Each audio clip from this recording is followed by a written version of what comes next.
মায়াজ ইবনে মালিক চিন্তা করতেছে, হয়তো দুনিয়ার মানুষ কেউ জানলো না, দুনিয়ার মানুষের চোখ ফাঁকি দেওয়া গেল, কেউ আমার এই পাপের খবর জানলো না, কিন্তু আল্লাহ তাআলা তিনি তো আমার পাপের খবর জানে।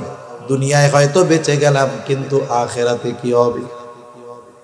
এই যে আল্লাহ দেখে ফেলেছে, এই ভয়, আখিরাতের ভয় মায়াজ ইবনে মালিককে তাওবার ব্যাপারে উদ্বুদ্ধ করেছে। আর মায়াজ ইবনে মালিকও জানে এই পাপের তাওবা আস্তাগফিরুল্লাহ না। চলে গেছে নবীজির কাছে, গিয়ে বলে, ইয়া রাসূলুল্লাহ, আমি জিনা করেছি, আমাকে আপনি পবিত্র করে দেন। নবীজি স্বাভাবিকভাবে তাকে বললেন, যাও আল্লাহর কাছে ক্ষমা চাও, আল্লাহ মাফ করে দিবে। মায়াজ ইবনে মালিক চলে গেছে। কিছু দূর যাওয়ার পরে হয়তো চিন্তা করে, হায় রে, নবীজিকে জিনার কথা বলেছি, কিন্তু কোন ধরনের জিনা তা তো বলি নাই। কারণ নবীজি তো বলেছেন প্রত্যেকটা অঙ্গ প্রত্যঙ্গের আলাদা আলাদা জিনা আছে। চোখের জিনা হলো দেখা, হাতের জিনা হলো ধরা, জবানের জিনা হলো বলা, পায়ের জিনা হলো চলা, অন্তরের জিনা হলো অনুভব করা। কোন জিনার কথা কইছি নবীজিকে তো স্পষ্ট বলি নাই। এই চিন্তা করে আবার ফিরে আসছে, নবীজির পাশে এসে বসে বলে, ইয়া রাসূলুল্লাহ, জিনা করেছি, পবিত্র করে দেন। নবীজি চেহারা ফিরে ফেলছেন, অপর পাশে গিয়ে আবার সামনে গিয়া বলে, জিনা করেছি, পবিত্র করে দেন। সামনে আইসা বলে, জিনা করেছি, পবিত্র করে দেন। সে মোট কথা তার জিনার সাক্ষী হিসাবে সে নিজেই সাক্ষ্য দিয়ে দিয়েছে। চারজন সাক্ষী দরকার, সে চারবার নিজের থেকেই সাক্ষ্য দিছে যে জিনা করেছি, পবিত্র করে দেন। রাসূলুল্লাহ সাল্লাল্লাহু আলাইহি ওয়াসাল্লাম সাহাবায়ে কিরামকে জিজ্ঞাসা করে, এ কি পাগল নাকি, মাথা খারাপ হয়ে গেছে নাকি? কারণ একটা মানুষ যখন পাগল হয়ে যায়, মস্তিষ্ক বিকৃত হয়ে যায়, অনেক কিছু বলতে পারে, করতে পারে। উপস্থিত সকলেই বলে, না ইয়া রাসূলুল্লাহ, এ তো পাগল না, এর মস্তিষ্ক ঠিক আছে, এ সুস্থ ব্যক্তি। নবীজি এবার বলে, দেখো তো মদ পান করেছে কিনা। নবীজি বলেন, দেখো তো মদ পান করেছে কিনা। পরীক্ষা করা হলো, না, মদ পান করে নাই। এবার নবীজি আবার মায়াজ ইবনে মালিককে জিজ্ঞাসা করে, মায়াজ, তুমি কি বলতে চাও? বলে, ইয়া রাসূলুল্লাহ, আমি জিনা করেছি, পবিত্র করে দেন। বলে, কেমন জিনা? বলে, বৈধ স্বামী স্ত্রী যা করে, আমি অন্যায়ভাবে এটা করেছি। মায়াজ ইবনে মালিকের তাওবা হলো পাথর নিক্ষেপে হত্যা। সব ব্যবস্থাপনা করা হলো, মায়াজ ইবনে মালিককে পাথর নিক্ষেপে হত্যা করা হলো। নবীজি স্বয়ং উপস্থিত থেকে কাফন, জানাজা, দাফনে নবীজি অংশগ্রহণ করলেন। মায়াজ ইবনে মালিককে কবর দিয়ে ফিরে আসতেছেন সবাই। দুইজন ব্যক্তি মায়াজ ইবনে মালিকের কবরের দিকে ইশারা করে বলে, দেখো, এই লোকটা মায়াজ ইবনে মালিক বড় বোকা, তার গোনাহ, এই পাপ গোপন করার সুযোগ ছিল, নবীজি তাকে ফিরিয়েও দিয়েছিল, কিন্তু লোকটা বড় বোকা। আবার ফিরে এসে নিজের জিনার কথা মানুষের সামনে স্বীকৃতি দিয়ে দিল। শুধু তাই না, নিজে তো মরলই, সাথে সাথে সমাজের মানুষও জেনে গেল মায়াজ ইবনে মালিক একজন জিনাকার। এই দুই ব্যক্তির কথোপকথন নবীজি সাল্লাল্লাহু আলাইহি ওয়াসাল্লাম শুনছেন। ওই জায়গায় কিছু বলেন। কিছু দূর অগ্রসর হওয়ার পরে নবীজি দাঁড়িয়ে গেলেন। মরুভূমির ভিতরে একটা মরা গাধা রৌদ্রের তাপে ঝলসে গেছে, পা দুইটা উপরের দিকে উঠে গেছে।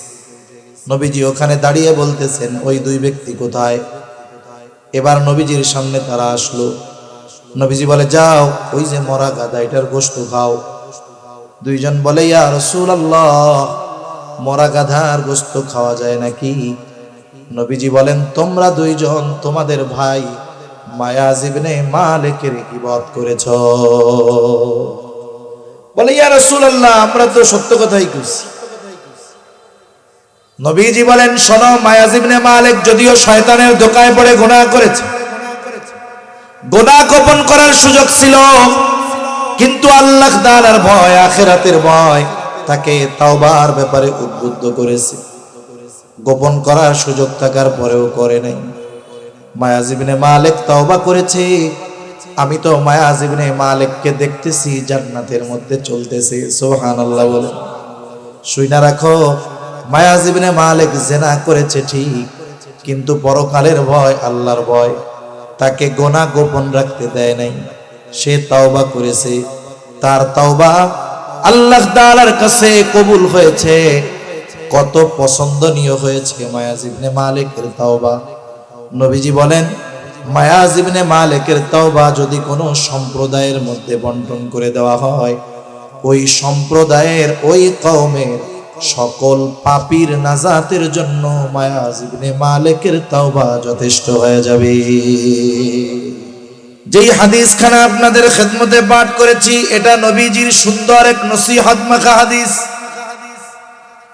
হাদিস বর্ণনাকারী হযরত আবু যর রাদিয়াল্লাহু তাআলা আনহু, তিনি বলতেছেন, ক্বালা লি রাসূলুল্লাহ সাল্লাল্লাহু আলাইহি ওয়াসাল্লাম, রাসূলুল্লাহ সাল্লাল্লাহু আলাইহি ওয়াসাল্লাম আমাকে বললেন, নির্দিষ্ট কইরা আমাকে বলেছেন। ক্বালা লি, আমাকে বা আমার জন্য, অর্থাৎ আমাকে বলেছেন, ইয়া আবু যর, হে আবু যর, ইত্তাকিল্লাহা হাইসুমা কুনতা ওয়া আতবি'is সাইয়্যাতাল হাসানাতা তামহুহা ওয়া খালিকিন নাসা বিখুলুকিন হাসানিন। বলে, হে আবু যর, তুমি যেখানেই থাকো না কেন আল্লাহ তাআলাকে ভয় করবা। ও আবু যর, তোমার দ্বারা যদি কখনো মন্দ কাজ হয়ে যায়, অন্যায় কাজ হয়ে যায়, ভালো কাজ করবা, কারণ ভালো কাজ মন্দ কাজটাকে মিটিয়ে দেয়। এবং নবীজি বলেন, ও আবু যর, তুমি মানুষের সাথে সদাচরণ করবা। এই হাদিসে রাসূল আকরাম সাল্লাল্লাহু আলাইহি ওয়াসাল্লাম হযরত আবু যর রাদিয়াল্লাহু তাআলা আনহুকে তিনটি বিষয়ের নির্দেশ দিয়েছেন। কয়টি বিষয়? জোরে বলেন, কয়টা? তাহলে এক নাম্বার নির্দেশ দিয়েছেন যে আবু যর, যেখানেই থাকো না কেন ভয় করবা কাকে? আল্লাহ তাআলা। কুরআনুল কারীমের মধ্যে আল্লাহ তাআলা বারবার তাকওয়ার নির্দেশ দিয়েছেন। তাকওয়া, আল্লাহ তাআলা কুরআনুল কারীমের মধ্যে বলেন, ইয়া আইয়ুহাল্লাযীনা আমানুত্তাকুল্লাহ, হে ঈমানদারেরা, তোমরা আল্লাহ তাআলাকে ভয় করো।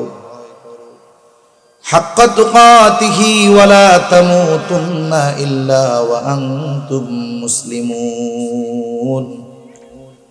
ভয় করার মতো ভয় করো, আর মুসলমান না হয়ে তোমরা মৃত্যুবরণ করিও না।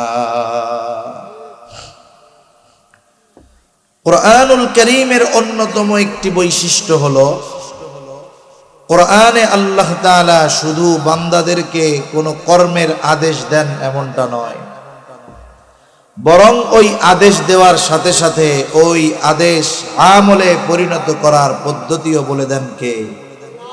জোরে বলেন না, কে? আল্লাহ বলে দেন। তার মানে আল্লাহ তাআলা শুধু মুত্তাকি হওয়ার কথা আদেশ দিয়েছেন এমনটা নয়, বরং মুত্তাকি হওয়ার পদ্ধতিও আল্লাহ বলে দিয়েছেন। আল্লাহ তাআলা তার আদেশ কর্মে পরিণত করার যে পদ্ধতিগুলো বলে দেন, জানিয়ে দেন, এটা সাধারণত দুই ধরনের হয়। কয় ধরনের? একটা হলো আদেশ করার সাথে সাথে ওই আদেশ বাস্তবায়নের সুস্পষ্ট নির্দেশনা আল্লাহ দিয়ে দেন। আরেকটা হলো সুস্পষ্ট নির্দেশনা দেন না, তবে ইঙ্গিত দিয়ে দেন যে এই আদেশ ওই জায়গায় গেলে বাস্তবায়ন হবে। যেমন ইঙ্গিত দিয়া কেমনে? ইমানের পরে সবচাইতে গুরুত্বপূর্ণ যেই আমল, সেটার নাম কি? জোরে বলেন না, নাম কি? নামাজ। আল্লাহ তাআলা কুরআনুল কারীমের মধ্যে নামাজের আদেশ করেছেন বারবার। ইমানের পরে সবচাইতে গুরুত্বপূর্ণ ইবাদত হলো নামাজ। শুধু তাই না, নামাজ হলো এমন এক ইবাদত, নবীজি বলেন আউয়ালু মা ইউহাসাবু বিহিল আবদু ইয়াউমাল কিয়ামাতিস সালাহ। কিয়ামতের দিন সর্বপ্রথম বান্দার নামাজের হিসাব নেওয়া হবে। ইমানের পরে সবচাইতে গুরুত্বপূর্ণ ইবাদত নামাজ। বলেন তো, কাউকে যদি কোরআনুল কারীম হাতে দিয়ে এই কথা বলা হয় যে আপনি নবীর হাদিস, নবীর সুন্নাহর কাছে যাইতে পারবেন না, ধরতে পারবেন না, কোনো রেফারেন্স দিতে পারবেন না, শুধুমাত্র কোরআনুল কারীমের এই 30 পারার মধ্য থেকে ফজরের 2 রাকাত সুন্নাত আমরা যেভাবে আদায় করি, শুধু কোরআন থেকে ওই বিষয়গুলো হুবহু আমাদের বের করে দেয়। নুরানির ছোট বাচ্চারা অনেক সময় প্রদর্শনী দেখায় 2 রাকাত নামাজে 60টা মাসালা কোরআন থেকে বের করে দেন। হাদিসের কাছে যাওয়া যাবে না। কিয়ামত পর্যন্ত যদি সুযোগ দেওয়া হয়, নবীকে বাদ দিয়ে, নবীর সুন্নাহ বাদ দিয়ে, আল্লাহর কসম কোরআনুল কারীম থেকে 2 রাকাত নামাজ পড়ার পদ্ধতি বের করা যাবে না। তার মানে যদিও আল্লাহ তাআলা নামাজের আদেশ দিয়েছেন কোরআনে, কিন্তু নামাজের পদ্ধতি আল্লাহ তাআলা কোরআনে বর্ণনা করেন নাই। তাহলে নামাজের আদেশ দিয়েছেন আল্লাহ, আর নামাজের পদ্ধতি উম্মতকে শিখিয়ে দিয়েছেন মুহাম্মাদুর রাসূলুল্লাহ। এই জন্য নবীজি বলেন সল্লু কামা রাআইতুমুনি উসাল্লি। নামাজ কিভাবে পড়বা? বলে আমাকে যেভাবে নামাজ পড়তে দেখো সেইভাবে পড়ো। আরো ইঙ্গিত আছে এই বিষয়গুলার। যেমন বান্দা আনুগত্য করবে রাসূলের সাথে সাথে আল্লাহর আর আল্লাহর রাসূলের। ওমাইয়ুতিইল্লাহা ওয়ার রাসূলা ফাউলাইকা মাআল্লাযীনা আন'আমাল্লাহ। আল্লাহ তাআলা বলেন যে আল্লাহ এবং তার রাসূলের আনুগত্য করবে। আনুগত্য মানে কি? বলে আল্লাহ তাআলার আদেশ নিষেধ মানবে, রাসূলের আদেশ নিষেধ মানবে। আবার যদি জিজ্ঞাসা করি আল্লাহ আপনার আনুগত্য কেমনে করব, আল্লাহ তাআলা আরেক জায়গায় জবাব দিয়ে বলেন মাইয়ুতিইর রাসূলা ফাকাদ আতাআল্লাহ। যে আল্লাহর রাসূলের আনুগত্য করবে সে আল্লাহরই আনুগত্য করবে। সুবহানাল্লাহ বলে। এটা সবচেয়ে বড় ইশারা যে আদেশ করছে কোরআনে, বাস্তবায়নের পদ্ধতি নাই। শিখবা কোথা থেকে? বলো আমার নবীর থেকে শিখে নাও। সুবহানাল্লাহ বলে। কিন্তু তাকওয়া অর্জনের বিষয়টা আল্লাহ তাআলা ইঙ্গিতে বলেন নাই, স্পষ্টভাবে বলে দিয়েছেন যে কোন কোন পদ্ধতি অবলম্বন করলে মুত্তাকি হওয়া যায়। বুজুর্গানে দ্বীনের কিছু কথা একটু নকল করে শোনাই আপনাদের। এখন আসেন আগে একটু জানি তাকওয়া কারে কয়, তাকওয়া কাকে বলে। তাকওয়ার এক শব্দ হলো ভয় করা। তাকওয়ার এক শব্দ কি? ভয় করা। মানুষ সাধারণত অপর মানুষকে 2টি কারণে ভয় করে। কয়টি কারণে? 1 নাম্বার, ভয় করে ওই ব্যক্তিকে, বলে সমাজের সবচাইতে খারাপ যেই ব্যক্তি, সন্ত্রাসী, চোর, ডাকাত, এইরকম মানুষ যারা, তাদেরকেও কিন্তু মানুষে ভয় করে। আবার আরেক শ্রেণীর মানুষকে ভয় করে, বলে তিনি চোরও নয়, তিনি ডাকাতও নয়। এই যে মনে করেন আপনাদের আশেপাশেই তো মনে হয় বড় গুণী না, এই মাদ্রাসার মুফতামিম সাহেব মুফতি সাখাওয়াতুল্লাহ কাসেমী হাফিজাহুল্লাহ, এই ব্যক্তিকে যদি কোনো যুবক চিনে আর সামনে দেখে, বলেন তো তার সামনে বিড়ি সিগারেট খাবে নাকি? আর এক বন্ধু কয় কি 20 টাকা দিয়ে বেনসনটা কিনলাম, ফলাই দিলি কে? কি কয়? আসতেছে কে? কয় হুজুরে ভয় পাস। ওরে বাবা, ওই মাদ্রাসার মুহতামিম, খবরদার ওনার সামনে এডি করা যাইব? তাহলে মানুষ মানুষকে 2 কারণে ভয় পায়। একটা হলো মানুষ সর্বোচ্চ খারাপ হওয়ার কারণে, ওই খারাপির কারণে তাকে ভয় পায়। আর একজন মানুষ দিনদার, ভালো, মুত্তাকি, এই কারণে তাকে ভয় পায়। বলে খারাপের কারণে যাকে ভয় পায় এই ভয়ের মধ্যে থাকে ঘৃণা, আর সম্মানের কারণে যাকে ভয় পায় বলে এই ভয়ের মধ্যে থাকে মহব্বত আর ভালোবাসা। সম্মান আজমত থাকে এই ভালোবাসা ভয়ের মধ্যে। তাহলে বলেন বান্দা আল্লাহকে ভয় করবে, সেই ভয়ের মধ্যে থাকবে আজমত, মহব্বত, ভালোবাসা, এটা নিয়ে ভয় করবে। কেন করবে? বলে আল্লাহই তো আমারে বানাইছে, আল্লাহই তো আমাকে রিজিক দেয়, তিনিই তো আমার রিজিক দাতা, তিনিই তো আমার রব, তিনি আমাকে কত ভালোবাসে। তাহলে আল্লাহ তাআলাকে ভয় করার উদ্দেশ্য কি? বলে তার আজমতকে সামনে রেখে মুহাব্বতের দৃষ্টিতে আল্লাহকে ভয় করা। বুজুর্গানে দিন বলেন তাকওয়ার আরেক অর্থ কি? বলে বিরত থাকা। কিসের থেকে? বলে আল্লাহ যা মানা করছে তার থেকে, তার মানে গুনার থেকে। তাহলে দুইটা বিষয়ের সমন্বয় যদি করা হয়, কথাটা এইরকম, আল্লাহকে মুহাব্বতের সাথে ভয় করে তার নিষেধাজ্ঞা বিষয়গুলো থেকে বেঁচে থাকা, বিরত থাকা, বলে এটাই হলো তাকওয়া। আর যেই ব্যক্তি এটা করে বলে সেই ব্যক্তি হলো মুত্তাকি। আমাদের মুত্তাকি হওয়ার দরকার আছে না নাই? আল্লাহ তাআলা মুত্তাকি হওয়ার নির্দেশ দিলেন। নির্দেশ দিয়ে মুত্তাকি কিভাবে হওয়া যেতে পারে? কিছু জিনিস শুধু লেখাপড়া করলেই হওয়া যায় তা না। মনে করেন আপনাদের এলাকার একজন মোটামুটি ভালো লেখাপড়া জানে, পড়তে পারে, ও চিন্তা করছে যে 4 বছর MBBS যারা হয় 4 বছর লেখাপড়া করার পরে ওরা তো 12-14টা বই পড়ে, তা আমি বাংলা বাজার থেকে নিয়ে 30টা বই কিনে নিয়ে আসলাম। 30টা মেডিকেলের বই নিয়ে আইসা পড়ছে। ওরা 4 বছরে পড়ছে 12টা, ও পড়ছে 4 বছরে কয়টা? 30টা। 30টা বই শেষ করার পরে ওই ব্যক্তি কোনো ডাক্তারের সহচর্যে থাকে নাই, কোনো মেডিকেল বিশ্ববিদ্যালয়ে লেখাপড়াও করে নাই। এবার আপনাদের বাজারে একটা ফার্মেসি বলছে যে আমি তো সব বিষয়ে লেখাপড়া করছি, অলরাউন্ডার ডাক্তার, সব রোগের চিকিৎসা করি, তোমরা গোপালগঞ্জ কষ্ট করে যাবা কেন? 500 টাকা ভিজিটের দরকার নাই, আমি ফাউদে ঘুমনে আমার দোকান থেকে ওষুধ কিনলে হইব।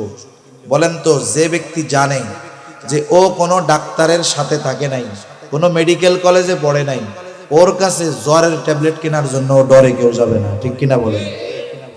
এজন্য কিছু জিনিস আছে যেগুলো পড়ালেখা কইরাই অর্জন করা যায় তা না, চর্যের মাধ্যমে অর্জিত হয়, সোহবতের কারণে অর্জিত হয়। এই তাকওয়া লেখাপড়া কইরা কিন্তু অর্জন করা যায় না। এটা অর্জনের যতগুলো মাধ্যম, এর মধ্যে অন্যতম মাধ্যম হলো সোহবত, সাহচর্য। যেমন লোহা আছে না, লোহা, লোহা চিনেন তো? লোহা লোহা লোহা নরম না শক্ত? চম্বুক চিনেন? চম্বুক, বলেন তো চম্বুক লোহার চাইতে শক্ত না নরম? লোহার চেয়ে শক্ত না, লোহার চাইতে নরম।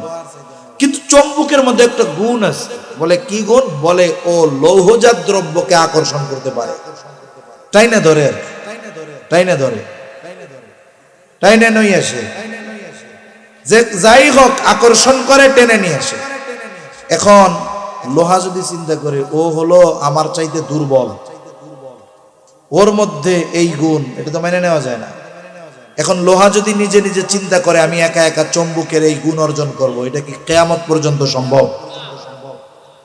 কিন্তু বাড়িতে গিয়া খেয়াল করবেন, অনেক সময় আপনার আমার বাড়িতে ছোট ছোট মাইক পাওয়া যায়, রেডিওর একটা মাইক, পেছনে ছোট্ট একটা চম্বুক। ওই ছোট্ট চম্বুকের সাথে একটা ব্লেড অথবা ছোট একটা লোহার একটা টুকরা ধরায় রাখবেন। 2, 4, 10 দিন ওই লোহাটা যখন চম্বুকের সাথে থাকবে, এইবার ওই লোহার টুকরো দিয়ে অন্যান্য লৌহজাত দ্রব্যর দিক যখন ধরবেন, দেখবেন লোহাটাও চম্বুকের মতো আকর্ষণ করতেছে।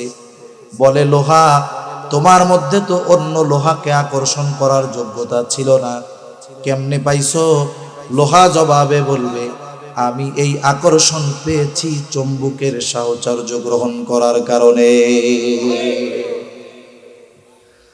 এজন্য তাকওয়া অর্জনের আল্লাহ তাআলা যত নির্দেশনা দিয়েছেন, এর মধ্যে অন্যতম নির্দেশনা আল্লাহ তাআলা বলেন ইয়া আইয়ুহাল্লাযীনা আমানুত্তাকুল্লাহ, আল্লাহ তাআলা বলেন হে ঈমানদারেরা তোমরা মুত্তাকি হও।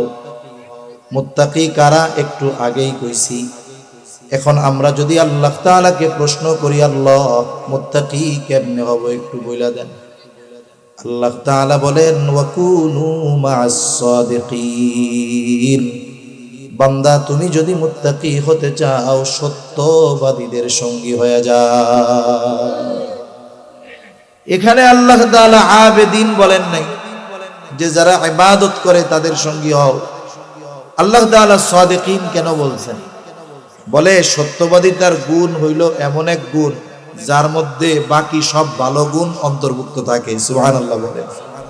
একটা উদাহরণ দেই তাহলে বিষয়টা বুঝতে সহজ হবে। আজ থেকে 40-50 বছর আগে যখন আমাকে জন্মই হয় নাই, ওই জামানায় কোন গ্রামে যদি কেউ ম্যাট্রিক পাস করত, কোনো মতে 2টা লেটার নিয়ে আশেপাশের 5 গ্রামের মানুষ ওরা দেখবার যাইতো, তাই না? যে অমুক গ্রামের একজন নাকি 2টা লেটার পাইয়া পাস করছে এসএসসি, চল তো দেখে আসি। ওই জামানায় ম্যাট্রিক পাস আইয়া পাস রে মনে করতো সর্বোচ্চ শিক্ষিত। ওই রকমই এক প্রত্যন্ত অঞ্চলে ধরেন একটা ছেলে গ্রাম থেকে শহরে গিয়ে লেখাপড়া করছে। সে ঢাকা ইউনিভার্সিটিতে ভর্তি হয়েছে, অনার্স করছে, মাস্টার্স করেছে, সাথে সাথে বিসিএসও দিয়ে দিছে। অনেক বড় সরকারি চাকরির পাশাপাশি সে একজন পিএইচডিও করে ফেলছে, ডক্টর। এখন ওই ছেলেটা গ্রামে আসছে, প্রত্যন্ত অঞ্চল, আশেপাশের সব গ্রামের মানুষ দেখতে আসছে যে আমাকে ওই গ্রামে এত বড় শিক্ষিত মানুষ দেখার জন্য গেছে। সবাই দেখে দেখে চলে গেছে। মুরব্বী একজন পাশে দাঁড়ায় রয়েছে। এরকম লোকটা মুরব্বীরে জিজ্ঞাসা করে যে মুরব্বী কিছু বলবেন? বলে হ্যাঁ বাজান, একটা কথা জিজ্ঞাসা করার দরকার ছিল। কারণ এই মুরব্বী জানে আইয়া পাস করলে সে অনেক বড় শিক্ষিত। তা মুরব্বী এবার ওই ছেলেটাকে জিজ্ঞাসা করতেছে, বাজান শুনলাম তুমি অনেক বড় শিক্ষিত, তো তুমি কি লেখাপড়া করছো, কি পাস করছো বাজান? ছেলেটা বলতেছে, চাচা যান আমি ঢাকা ইউনিভার্সিটি থেকে অনার্স করছি, মাস্টার্স করেছি, পিএইচডি করতেছি, সাথে সাথে বিসিএস কমপ্লিট করে একটা বড় সরকারি চাকরি করতেছি। এখন চাচা চিন্তা করে, ঠিক আছে বুঝলাম, বাজান একটা কথা জিজ্ঞাসা করি? বলে হ্যাঁ জিজ্ঞাসা করেন। তুমি এত পাস করলা, কিন্তু তুমি কি ম্যাট্রিক আইয়ে পাস করছিলা বাজান? এখন কম তো। চাচা তো বুঝে যে ম্যাট্রিক পাস করলে অনেক বড় শিক্ষিত, কিন্তু চাচা তো এটা বুঝতেছে না যে অনার্স করছে ও যদি আইয়া পাস না করে অনার্স করতে পারবে? তাহলে কেউ যদি বলে যে আমি মাস্টার্স কমপ্লিট করছি, তার মানে সে অনার্স পাস করার পরেই করছে। এখন একজন হুজুরে জিজ্ঞাসা করছে, হুজুর আপনার নাম কি? গ্রামের মানুষ বলতেছে, মনে করেন আমার নাম মুফতি আব্দুল্লাহ বা আব্দুর রহমান। আপনি মুফতি, আপনি কি মৌলানা হয়েছিলেন হুজুর? কারণ কম তো এই ব্যক্তি যদি মৌলানা সাহেব না হয় তাহলে মুফতি হইব কেমনি? তার মানে যখন বলল মুফতি, তার মানে উনি মৌলানা হইয়াই রয়েছে। তা সাদিক, সত্যবাদী, সত্যবাদিতা এমন এক গুণ, বলে তার মধ্যে বাকি সব গুণ পাওয়া যায়, ওইটার খোঁজার দরকার নাই, থাকে ওর মধ্যে। সুবহানাল্লাহ বলেন। এজন্য আল্লাহ তাআলা মুত্তাকি হওয়ার জন্য সত্যবাদীদের সঙ্গ নেওয়ার কথা আল্লাহ তাআলা বলেছেন। 2 নম্বর পদ্ধতি আল্লাহ তাআলা বলেন ইয়া আইয়ুহাল্লাযীনা আমানুত্তাকুল্লাহ ওয়াল তানদুর নাফসুম মা কদ্দামাত লিগাদ। আল্লাহ তাআলা বলেন হে ঈমানদারেরা তোমরা মুত্তাকি হও। আমরা যদি জিজ্ঞাসা করি আল্লাহ কেমন করে মুত্তাকি হব, আল্লাহ তাআলা বলেন তুমি নিজের দিকে নজর দাও, আগামীর জন্য কি প্রেরণ করেছো। আগামী মানে হলো ভবিষ্যৎ। ভবিষ্যৎ তো 2 প্রকার, একটা হলো অনির্দিষ্ট ভবিষ্যৎ, আর একটা হলো সুনির্দিষ্ট ভবিষ্যৎ। এখানে আল্লাহ তাআলা সুনির্দিষ্ট ভবিষ্যতের দিকে নজর দেওয়ার কথা বলেছেন। অনির্দিষ্ট ভবিষ্যৎ কোনটা? বলে যেটা নিয়ে আমরা বেশি চিন্তা করি। অনির্দিষ্ট ভবিষ্যৎ নিয়ে আমাদের চিন্তাটা বেশি। মনে করেন একটা লোক সরকারি চাকরিতে ঢুকছে, বয়স হলো তার 18 বছর বা 20 বছর। যখন থেকে তার চাকরি শুরু, একেবারে শুরুর মাসের স্যালারি থেকে তার বেতনের নির্দিষ্ট একটা অংশ গভর্নমেন্ট কেটে রাখে, তাকে দেয় না। জিজ্ঞাসা যদি করা হয় দিবেন কখন, বলে এ চাকরি কইরা যখন 62 বছর বয়সে অবসর নিবে, যেই পরিমাণ টাকা জমবে তার দ্বিগুণ তাকে প্রদান করা হবে। আবারও চিন্তা করে সরকারও জমাইতেছে, আমিও মাসে মাসে 2-3 হাজার জমাই, কি করবা? বলে এখন তো শক্তি আছে, সামর্থ্য আছে, যখন 62 বছর বয়সে চাকরি ছেড়ে দিব ওই সময় যেন অন্যান্য কাজে না জুড়তে হয়, বাড়িতে বসে বসে যেন খাইতে পারি, এই জন্য আমিও জমাই, সরকারও জমাই। বলেন তো 20 বছরের যেই মানুষটা 62 বছরের পরে বাড়ি এসে ভালো থাকার জন্য, ভালো খাওয়ার জন্য জমাইতেছে, ভবিষ্যতের জন্য জমাচ্ছে, বলেন তো এই ভবিষ্যৎ তার জন্য সুনির্দিষ্ট নাকি অনির্দিষ্ট? কারণ ও জমাচ্ছে, কিন্তু খাইতে পারবে কিনা এর কোনো নিশ্চয়তা। কিন্তু সুনির্দিষ্ট ভবিষ্যৎ কোনটা? বলে মরার পরে যেটা শুরু হবে, এটা সুনির্দিষ্ট ভবিষ্যৎ। আল্লাহ তাআলা ওই ভবিষ্যতের দিকে নজর দিতে বলছে, যে ওই জায়গার জন্য, ভালো থাকার জন্য কি পাঠাইতেছ? বুড়াকালে ভালো থাকার জন্য জুয়ানকালে জমাও, কিন্তু বুড়াকাল পর্যন্ত পৌঁছাইতে পারবা কিনা নিশ্চয়তা নাই। কিন্তু কবরে যাইতে হবে, এটা তো নিশ্চিত। ওইখানে ভালো থাকার জন্য কি জমাইতেছ, একটু নিজে নিজে নজর দিও। এজন্য বুজুর্গানে দিন একটা ভাষা ব্যবহার করেন, বলেন মুহাসাবা, হিসাব করতে, হিসাবের কথা বলেন। টাকা পয়সার হিসাবের কথা না, ধন দৌলতের হিসাবের কথা না, কিন্তু আমাদের অভ্যাস হইল আমরা টাকা পয়সা ধন দৌলতের হিসাব খুব ভালো করি, কিন্তু এখানে হিসাব করার কথা ছিল আমলের হিসাব, জীবনের হিসাব। দুনিয়ার লাইনেও যেই মানুষগুলো হিসাবী এরাই সফল। মনে করেন বড় বাজারে অনেক সময় বড় বড় ব্যবসায়ী থাকে, ওই ব্যবসায়ী হুট করে একদিনেই বড় ব্যবসায়ী হয়ে যায় না। দেখা যায় 3000 টাকার পুঁজি নিয়ে ব্যবসা শুরু করেছিল, টালটু পাল্টু করে নাই, যথা নিয়মে ব্যবসা পরিচালনা করেছে। দেখা গেছে 20 বছর পর 3000 টাকার পুঁজিওয়ালা এখন 3 কোটি টাকার মালিক হয়ে গেছে। এজন্য প্রত্যেক বড় বড় বাজারে কিছু ব্যবসায়ী থাকে যারা নিয়ম নীতি মেনটেন করে চলে। বাজার বন্ধ হয়ে যাবে 10টায়, ও দোকানের শাটার নামায় দেয় 8টায়, দোকানের মধ্যে বসে বৈশা কি করে? বলে সারা দিনের হিসাব নিকাশ করে। হিসাব নিকাশ কি করে? দোকানদাররা সাধারণত 4 ধরনের হিসাব করে। কয় ধরনের? আদর্শ দোকানদার যারা, সব দোকানদার না। প্রথম হিসাব করে যে আজকে আমার বেচা কেনা কত হলো। দ্বিতীয় হিসাব করে আজকে আমি কত টাকার মাল জিনিস কিনলাম। তৃতীয় হিসাব করে আজকে সারাদিনে আমার বাকি কত গেল। এই 2 হিসাব 3 হিসাবকে সামনে রেখে সে বের করে আজকে আমার কত টাকা লাভ হইল। কারণ যে যেই ব্যবসা করে ওই ব্যবসার বিক্রয়ের উপরে সে লাভের অংশটা মোটামুটি বের করে ফেলতে পারে। মুদি দোকানদার যে, এর জিজ্ঞাসা করবেন ভাই তোমার যদি 20,000 টাকা বেচা কেনা হয়, লাভ কয় টাকা হয়? ও বইলা দিবে 19-20 হইতে পারে। রড সিমেন্ট বালুর দোকানদার জিজ্ঞাসা করবেন তোমার কত টাকা বেচা হইলে কত লাভ হয়? মনে করেন লোকটা 1 লক্ষ টাকা সেল দিলে তার 20,000 টাকা লাভ হয়, কিন্তু বাকির খাতার দিকে তাকায় দেখে আজকে বাকি গেছে 25,000। বলেন তো আজকের দিনে 1 লক্ষ টাকায় বেচা কেনায় যেই 20,000 লাভ ছিল, সেই 20,000 তার পকেটে আছে নাকি? বরং আরো 5,000 ঘাটতি হয়েছে। এটা গাইটের থেকে গেছে, মূলধনের থেকে গেছে। এবার হিসাবের পরে ব্যবসায়ী তার দোকানের কর্মচারীদেরকে ব্রিফিং দিচ্ছে, ওয়াজ করতেছে আর কি, আগামীকাল ব্যবসা কেমন হবে। এই শোন, এই যে 20,000 বা 25,000 বাকি গেছে, আমার আগামীকাল থেকে 25,000 বেচা কেনা কম হোক, ওটা আমার লাগবো না। আমার বেচা কেনা ৭৫,০০০ হোক, আমার ১ লাখ বাকি বেচা ২০,০০০ লাভ করার দরকার নাই। আমি ৭৫,০০০ নগদ বেচা ১৫,০০০ লাভ করব। আগামীকাল যদি আমার আব্বাও বাকি চায়, খবরদার, বাকি দেওয়া যাবে। এবার দোকান বন্ধ করে বাড়ি চলে গেছে। তাহলে কি হইল? বলে রাতের বেলায় সর্বশেষ হিসাবের মাধ্যমে আগামী দিনের কর্মপন্থা সে নির্ধারণ করলো, যে আগামী দিনটা কেমনে সে পরিচালিত করবে নিজেকে বা নিজের ব্যবসাকে। এক্ষেত্রে আমাদের জন্য মুহাসাবা কি?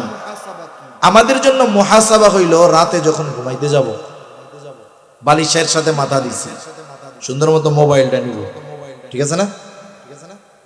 না না, তো মুরব্বী কইতেছেন, যুবক যেই কটা আছে কয় হুজুর এইটাই তো ট্যাবলেট।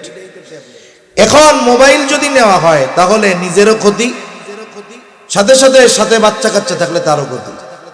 এজন্য রাত্রে এমনিই বিশেষজ্ঞরা বলে মোবাইল কমপক্ষে 10 ফিট দূরে রেখে ঘুমানোর দরকার। এর রেডিয়েশনের কারণে মাথার ক্ষতি হয়, ব্রেনের ক্ষতি হয়। আর রাতের বেলা মানুষ যখন একা একা ঘুমায়, সে তার ব্রেনকে যেই চিন্তার সাথে জড়ায়, তার গোটা দেহ মন ওই বিষয়টার দিকেই চিন্তা করে। মোবাইলটা বাদ দিবেন, ওদিক রাইখা আজকে রাত্রে গিয়ে হিসাব করবেন। কি হিসাব করবেন? একটু চিন্তা করবেন, আহারে আমি তো এখন ঘুমাতে আসলাম। ঘুমের ব্যাপারে বলা হয় আন্নাহুমু কাল মাউত, ঘুম হলো মৃত্যুর মতো। কত মানুষ রাতের বেলা ঘুমিয়েছে, এই ঘুম তার জীবনের শেষ ঘুম, আর জাগতে পারে নাই। কারণ আমরা যখন ঘুমাই, ঘুম ভাঙলে সকাল, না ভাঙলে হয়ে যাবে পরকাল। একটু চিন্তা করবেন, কত মানুষ ঘুমিয়ে গেছে আর তার ঘুম ভাঙে নাই। আমিও তো হতে পারে আজ রাত আমার শেষ রাত, হয়তো এই ঘুম আমার সেই ঘুম, শেষ ঘুম। এখন আমাকে তো মৃত্যুর পরে আল্লাহ তাআলার সামনে দাঁড়ানো লাগবে। আমি যদি আজকে রাত্রে মারা যাই, তাহলে কি আমি আখিরাতে নাজাত পাওয়ার উপযুক্ত কিনা? একটু হিসাব করি। অতীতের সব হিসাবের কথা বাদ দেন, আজকে দিনের হিসাবটা একটু আমি করি। একটা মানুষ যদি 5টা মিনিট ব্যয় করে, 5 মিনিট থেকে 10 মিনিট, সে তার সারা দিনের ভালো কাজ আর মন্দ কাজের হিসাব বের করতে পারবে কি পারবে না? সারা দিনের ভালো মন্দ কাজের হিসাব বের করতে পারবে। এরপরে সে একটা হিসাব করবে, ভালো কাজ বেশি না মন্দ কাজ বেশি। দেখা গেল ভালো কাজ বেশি, মন্দ কাজ কম, যাক তো ভালো। কিন্তু হিসাব করে দেখা গেল যে মন্দ কাজ বেশি, ভালো কাজ কম। ওর চিন্তাটা এখন আখিরাতমুখী। ওর ব্রেন কোন দিক? মনে রাখবেন, মানুষের ব্রেন এটা এমন এক জিনিস, এটাকে যদি আপনি কোনো দিক ডাইভার্ট করে দিতে পারেন, ওরে দিয়ে অনেক কাজ করায় ফেলানো সম্ভব। হাজাম আছে না? হাজাম কি করে কিন্তু মুসলমান আছে না গ্রামে? এখনো যেই গ্রামে ঢুকে যেগুলো আকাটা আছে সবগুলা চিন্তা করে আল্লাহ জানে কার অবস্থা আজকে খারাপ। একটা গাছে উঠবো, একটা পানির মধ্যে যাইবো, গা বলায় বেড়ায়, খুঁজে পাওয়া যায় না। এই হাজাম যখন মুসলমানি দেয়, খুব রসের কথা কয়, ব্রেনটারে অন্য দিক নিয়ে যায়। মানে ওই বাচ্চাকে বুঝতে দেয় না যে তোর মাথা কাটা হবে। ওরে এমন ভাবে উত্তেজিত করে, এই তোর নাকি, তুই নাকি মারলেই ব্যথা পাস, দেখি ব্যথা পাস নাকি, একটু চিমটি মারে, না আমার ব্যথা লাগে না, আর একটু মারে, ব্যথা লাগে না, আমার ব্যথা লাগে না। এই যে ওরে কইতে কইতে এই ফাঁকে ফুকে কোন সময় কাইটে কুটে দেনা বেজানো সারা। এর মানে কি করে? ওর ব্রেনটাকে আর এক দিক নিয়ে যায়। এজন্য আমরা যখন কোনো সময় একাকী থাকি, আমাদের চিন্তা যদি আখিরাত নিয়ে করি, দেখবেন তখন জীবনের অনেক কিছু সামনে আসবে। আল্লাহর কাছে মাপ চাওয়ার চিন্তা আমাদের অন্তরের মধ্যে আসবে। এখন ও তো আখিরাত নিয়ে চিন্তা করতেছে, এই জন্যই তো হিসাব করছে, আজকে সওয়াব বেশি না গুনাহ বেশি, একটু হিসাব করি। এখন হয়তো হিসাব করে দেখলো আজকে গুনাহ বেশি সওয়াব কম। এই চিন্তা হয়তো তার জীবন পরিবর্তনের কারণ হয়ে যেতে পারে। হয়তো তখন আল্লাহ তাআলার কাছে তওবা করবে, বলবে আল্লাহ আজ রাতে যদি মারা যায়, আজকের হিসাবেই তো আমার গুনাহ বেশি সওয়াব কম। আয় আল্লাহ, জীবনে অনেক পাপ তো করেছি, আয় আল্লাহ আপনি আমার গুনাহগুলো মাফ করে দেন, আর আগামী থেকে গুনাহ করব না। আমরা যদি মনে করি আস্তাগফিরুল্লাহ আস্তাগফিরুল্লাহ পড়লেই মনে হয় তাওবা, না না, এই যে অন্তর থেকে অনুতপ্ত হয়ে ওই গুনাহ না করার ব্যাপারে প্রতিশ্রুতিবদ্ধ হয়ে আল্লাহর কাছে যখন ক্ষমা চেয়েছে, বলে এর চাইতে একনিষ্ঠ খালেস তাওবা আর কোনো কিছুই হতে পারে না। আল্লাহ না করুন ওই ব্যক্তি যদি রাতের বেলা মারা যায়, খালেস তাওবা নসিব হয়ে গেছে, আশা করা যায় কিয়ামতের দিন নিষ্পাপ হিসাবে আল্লাহর সামনে দাঁড়াবে। এই জন্য মুহাসাবার কথা বুজুর্গানে দিন বলেন, যে জীবনের হিসাব নেওয়া, যে আমার জীবনের গুনাহ বেশি না পাপ বেশি, এই আলোচনা বা এই হিসাব যেই মানুষগুলো বেশি বেশি করে, ওই মানুষগুলোর জন্য মুত্তাকি হওয়া সহজ হয়ে যায়। আলোচনা অনেক লম্বা হয়ে যাইতেছে, আমি আমার আগের কথার দিকে ফিরে আসি। তাহলে রাসূল আকরাম সাল্লাল্লাহু আলাইহি ওয়াসাল্লাম হযরত আবু যর রাদিয়াল্লাহু তাআলা আনহুকে নির্দেশ দিয়েছে, যেখানেই থাকো না কেন ভয় করবা কাকে? বলেন তো, পৃথিবীর এমন কোন জায়গা আছে যেই জায়গায় গিয়ে যদি গুনাহ করা হয় আল্লাহ তাআলা দেখবে না? এরকম 2-1 ইঞ্চি জায়গা আছে? এই পৃথিবীর যত সমুদ্র আছে, মহাসমুদ্র, সবচাইতে গভীর জায়গা যেই জায়গা বলে প্রায় 13,000 মিটারের বেশি, মানে 13 কিলোমিটার গভীর। বিজ্ঞান বলে সূর্যের আলো পানির কয়েকশো মিটার নিচ পর্যন্ত যায়, এরপরে আর যায় না। বলে ওই সমুদ্রের একেবারে তলদেশে ক্ষুদ্র ক্ষুদ্র ছোট ছোট প্রাণী আছে।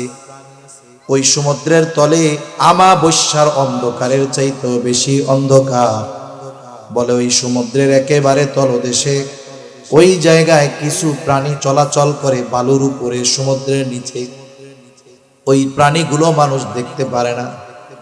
বলে ওই প্রাণী যত ক্ষুদ্র হোক না কেন, জায়গাটা যত অন্ধকার হোক না কেন, ওই প্রাণীটাকেও আল্লাহ দ্বারা সুস্পষ্টভাবে দেখে। শুধু তাই না, ওই ছোট প্রাণীটা চলাচল করার দ্বারা যেই আওয়াজ হয়, ওই আওয়াজও সুস্পষ্টভাবে যিনি শুনতে পারেন তিনি কে? এ বিশ্বাস যদি আমার আপনার মধ্যে থাকে, পাপ করার উপায় আছে। হযরত লোকমান, নাম শুনছেন না? লোকমান কি প্রজ্ঞাময় এক ব্যক্তি, প্রজ্ঞাবান এক ব্যক্তি। হযরত লোকমান তার সন্তানকে কিছু উপদেশ দিয়েছে। উপদেশগুলো আল্লাহ তাআলার কাছে খুব পছন্দ হয়েছে। হযরত লোকমানের সময়কাল ছিল হযরত দাউদ আলাইহিস সালামের আগে। উনি ওই সময় মানুষের মধ্যে মাসলা মাসাইল বর্ণনা করতেন, দাউদ আলাইহিস সালামের নবুয়তির আগ পর্যন্ত। দাউদ আলাইহিস সালামের নবুয়তির পর উনি আর ফতোয়া দেন না। কিন্তু সন্তানকে যে নসিহতগুলো হযরত লোকমান করছে, আল্লাহ তাআলার কাছে খুব ভালো লাগছে, পছন্দ হয়েছে।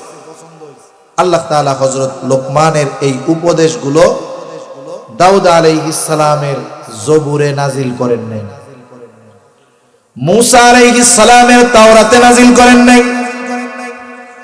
ঈসা আলাইহিস সালামের ইনজিলে নাজিল করেন নাই। আল্লাহ তাআলা তার পছন্দনীয় ওই নসিহতগুলো কোরআনুল কারীমে নাজিল করেছেন, যাতে করে তার বান্দারা, তার হাবিবের উম্মতেরা ওই হযরত লোকমানের নসিহতের আলোকে সন্তানদেরকে গড়ে তুলতে পারে। নসিহতগুলোর মধ্যে একটা উপদেশ বা নসিহত হলো এইটা। হযরত লোকমান তার সন্তানকে বলতেছে, ইয়া বুনাইয়া ইন্নাহা ইন তাকু মিসকালা হাববাতিন মিন খারদালিন ফাতাকুন ফি সখরাতিন আও ফিস সামাওয়াতি আও ফিল আরদ ইয়াতি বিহাল্লাহ। হযরত লোকমান বলতেছে, হে আমার বৎস, তোমার আমলটা, হা দ্বারা উদ্দেশ্য হলো আমল, সেই আমলটা নেক আমল হোক আর বদ আমল হোক। হযরত লোকমান বলেন, তোমার ওই আমলটা যেটা তুমি করেছো, ইন্নাহা ইন তাকু মিসকালা হাববাতিন মিন খারদাল, যেই আমলটা হলো একটা সরিষা দানা পরিমাণ, যেইটারে তুমি করছো, আমলটা কোথায় করেছো? বলে ফাতাকুম ফি সখরা, আমলটা যদি তুমি কোনো পাথরের মধ্যে কইরা থাকো, আও ফিস সামাওয়াত, আসমানের মধ্যে যদি কইরা থাকো, আও ফিল আরদ, জমিনেও যদি করে থাকো, আমলটা কতটুকু? বলে সরিষা দানা পরিমাণ। বলে এই সৃষ্টি জগতের যেখানেই তুমি ওই সরিষা দানা পরিমাণ আমলটা করো না কেন, ইয়াতি বিহাল্লাহ, ওই আমলটাও যিনি হাজির করবেন তিনি কে?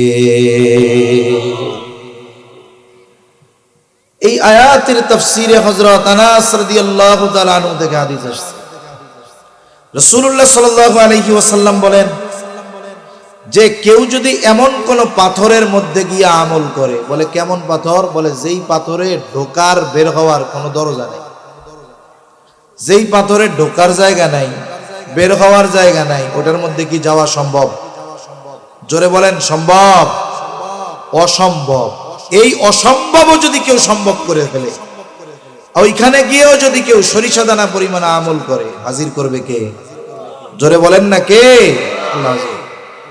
বলেন তো এই বিশ্বাস যার মধ্যে আছে যে আমি যেখানেই আমল করি না কেন, যত ছোট হোক, আল্লাহ দেখেন, হাজির করবেন, বলেন তো সে কি গুনাহ করতে পারে?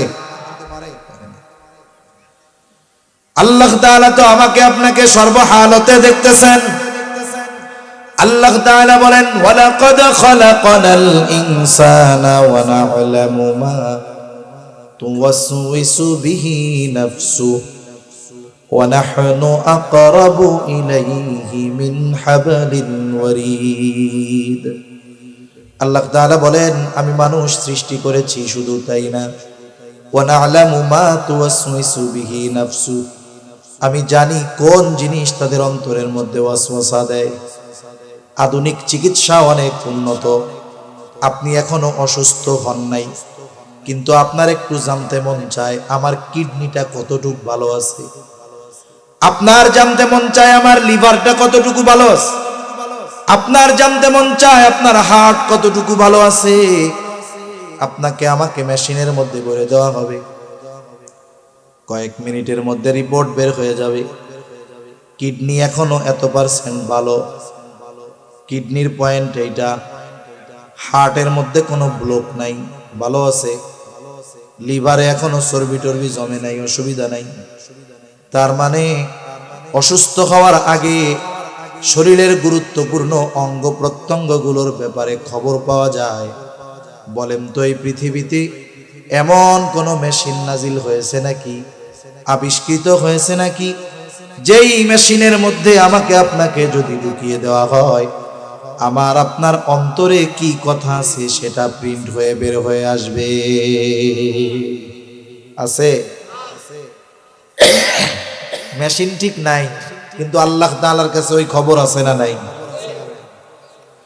এখন যদি জিজ্ঞাসা করি আল্লাহ কেমনে জানেন আমার অন্তরের খবর?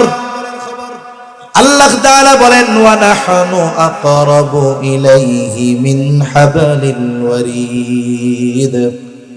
আল্লাহ তাআলা বলে বান্দা আমি তোমার শাহরগের চাইতেও অধিক নিকটে। বুজুর্গানে দ্বীনের ভাষায় বলি, বলে আল্লাহ আমাদের কত কাছে, বলে আমি আপনি আমার আপনার যত কাছে, তার চাইতে বেশি কাছে যিনি তিনি কে?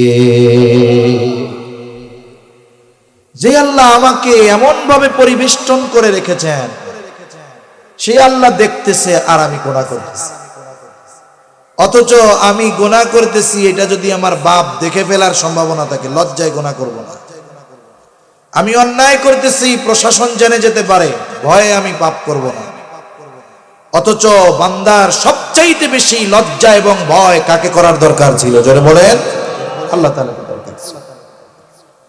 এজন্য আমরা আল্লাহর ব্যাপারে সর্বোচ্চ ভীত হব মুহাব্বতের সাথে, এবং তার নিষেধগুলো থেকে বেঁচে থাকবো, বলেন ইনশাআল্লাহ।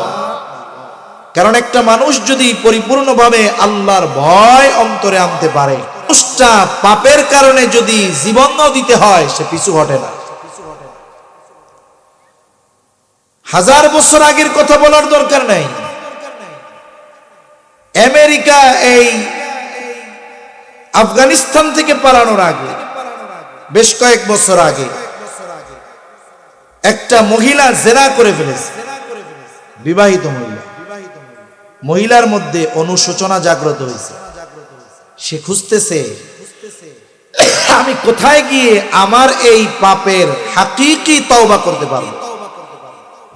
এই মহিলা যোগাযোগ কইরা গিয়া স্বেচ্ছায় তার পাপের সাক্ষ্য দিয়ে তওবা করার নিমিত্তে সে নিজে শরীয়তের যেই শাস্তি, এই শাস্তি হাসি মুখে বরণ করেছে। এই যে জীবন দিল, তার পাপের ব্যাপারে না বললে কেউ জানতো না, কিন্তু সে যে হাসি মুখে শাস্তি বরণ করেছে কার ভয়ে? জোরে বলেন, জোরে বলেন, কার ভয়? আমি একটা ঘটনা শুনে আলোচনা শেষ করে দিই। একজন সাহাবী, তার নাম হলো মায়াজ ইবনে মালিক। উনি জেনা করে ফেলছে। উনি একজন বিবাহিত পুরুষ। এখন অনেক আছে সাহাবা বিদ্বেষী, আছে না নাই? তাদেরকে যদি বলা হয় সাহাবায়ে কেরাম মিয়ারে হক, সত্যের মাপকাঠি, ওনারা তখন বলে সাহাবায়ে কেরামের মাধ্যমে তো জেনা সংগঠিত হয়েছে। তাদের কথাই বলি, বলেন তো আল্লাহ তাআলা কোরআনুল কারীমের মধ্যে যদি বিবাহিত পুরুষ জেনা করে, সেই জেনার কি শাস্তি আল্লাহ বর্ণনা করেছেন কি করেন নাই? এখন বলেন, জেনা যদি কেউ করে তাকে শাস্তি যে দিতে হবে, একজন অমুসলিম যদি করে তার জন্য তো নয়। শাস্তিটা কার জন্য হবে? মুসলিমের জন্য। এখন নবীজি দুনিয়ায় আছেন, জেনার শাস্তির হুকুম নাজিল হয়েছে, কিন্তু প্র্যাকটিক্যাল ভাবে নবীজি দেখাইতে পারেন নাই। কথার কথা, কারণ সাহাবায়ে কেরামের দ্বারা জেনাই সংগঠিত হয় নাই।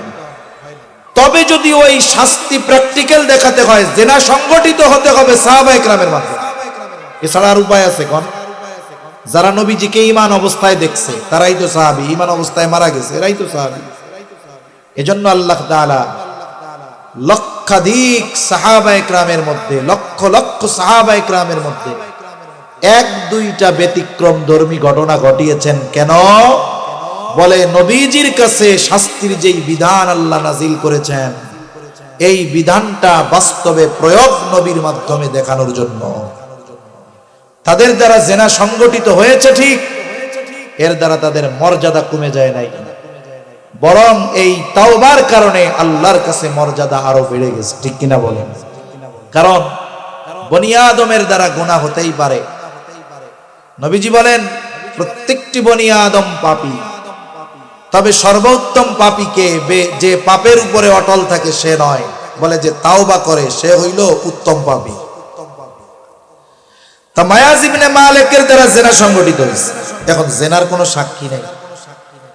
পাপ সম্পাদিত হওয়ার পরে মানুষ অনুতপ্ত হয়, সে চিন্তা করতেছে জেনা তো করলাম, কেউ দেখে নাই, ঠিক আল্লাহ তো দেখছে। এই গুনার তাওবা তো আস্তাগফিরুল্লাহ পাঠ করলে হবে না। এ জেনার শাস্তি কি? এর তাওবা কি?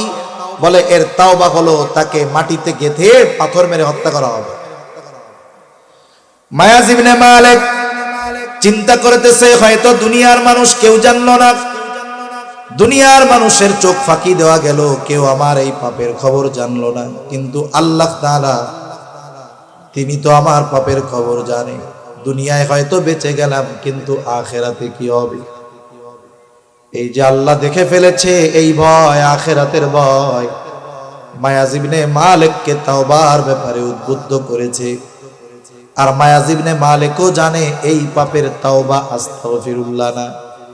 চলে গেছে নবীজির কাছে, গিয়ে বলে ইয়া রাসূলুল্লাহ, আমি জিনা করেছি, আমাকে আপনি পবিত্র করে দেন। নবীজি স্বাভাবিকভাবে তাকে বললেন যাও আল্লাহর কাছে ক্ষমা চাও, আল্লাহ মাফ করে দিবে। মায়াজ ইবনে মালিক চলে গেছে। কিছু দূর যাওয়ার পরে হয়তো চিন্তা করে, হায় রে, নবীজিকে জেনার কথা বলেছি, কিন্তু কোন ধরনের জেনা তা তো বলি নাই। কারণ নবীজি তো বলেছেন প্রত্যেকটা অঙ্গ প্রত্যঙ্গের আলাদা আলাদা জেনা আছে। চোখের জেনা হলো দেখা, হাতের জেনা হলো ধরা, জবানের জেনা হলো বলা, পায়ের জেনা হলো চলা, অন্তরের জেনা হলো অনুভব করা। কোন জেনার কথা কইছি নবীজিকে তো স্পষ্ট বলি নাই। এই চিন্তা করে আবার ফিরে আসছে, নবীজির পাশে এসে বসে বলে, ইয়া রাসূলুল্লাহ, জেনা করেছি, পবিত্র করে দেন। নবীজি চেহারা ফিরে ফেলছেন, অপর পাশে গিয়ে আবার সামনে গিয়া বলে, জেনা করেছি, পবিত্র করে দেন। সামনে আইসা বলে, জেনা করেছি, পবিত্র করে দেন। সে মোট কথা তার জেনার সাক্ষী হিসাবে সে নিজেই সাক্ষ্য দিয়ে দিয়েছে। 4 জন সাক্ষী দরকার, সে 4 বার নিজের থেকেই সাক্ষ্য দিছে যে জেনা করেছি, পবিত্র করে দেন। রাসূলুল্লাহ সাল্লাল্লাহু আলাইহি ওয়াসাল্লাম সাহাবায়ে কিরামকে জিজ্ঞাসা করে, এ কি পাগল নাকি, মাথা খারাপ হয়ে গেছে নাকি? কারণ একটা মানুষ যখন পাগল হয়ে যায়, মস্তিষ্ক বিকৃত হয়ে যায়, অনেক কিছু বলতে পারে, করতে পারে। উপস্থিত সকলেই বলে, না ইয়া রাসূলুল্লাহ, এ তো পাগল না, এর মস্তিষ্ক ঠিক আছে, এ সুস্থ ব্যক্তি। নবীজি আবার বলে, দেখো তো মদ পান করেছে কিনা। নবীজি বলেন, দেখো তো মদ পান করেছে কিনা। পরীক্ষা করা হলো, না, মদ পান করে নাই। এবার নবীজি আবার মায়াজ ইবনে মালিককে জিজ্ঞাসা করে, মায়াজ, তুমি কি বলতে চাও? বলে, ইয়া রাসূলুল্লাহ, আমি জেনা করেছি, পবিত্র করে দেন। বলে, কেমন জেনা? বলে, বৈধ স্বামী স্ত্রী যা করে, আমি অন্যায়ভাবে এটা করেছি। মায়াজ ইবনে মালিকের তাওবা হলো পাথর নিক্ষেপে হত্যা। সব ব্যবস্থাপনা করা হলো, মায়াজ ইবনে মালিককে পাথর নিক্ষেপে হত্যা করা হলো। নবীজি স্বয়ং উপস্থিত থেকে কাফন, জানাজা, দাফনে নবীজি অংশগ্রহণ করলেন। মায়াজ ইবনে মালিককে কবর দিয়ে ফিরে আসতেছেন সবাই। 2 জন ব্যক্তি মায়াজ ইবনে মালিকের কবরের দিকে ইশারা করে বলে, দেখো, এই লোকটা মায়াজ ইবনে মালিক বড় বোকা, তার গোনা, এই পাপ গোপন করার সুযোগ ছিল, নবীজি তাকে ফিরিয়েও দিয়েছিল, কিন্তু লোকটা বড় বোকা। আবার ফিরে এসে নিজের জেনার কথা মানুষের সামনে স্বীকৃতি দিয়ে দিল। শুধু তাই না, নিজে তো মরলই, সাথে সাথে সমাজের মানুষও জেনে গেল মায়াজ ইবনে মালিক একজন জেনাকার। এই 2 ব্যক্তির কথোপকথন নবীজি সাল্লাল্লাহু আলাইহি ওয়াসাল্লাম শুনছেন। ওই জায়গায় কিছু বলেন। কিছু দূর অগ্রসর হওয়ার পরে নবীজি দাঁড়িয়ে গেলেন। মরুভূমির ভিতরে একটা মরা গাধা রৌদ্রের তাপে ঝলসে গেছে, পা 2টা উপরের দিকে উঠে গেছে।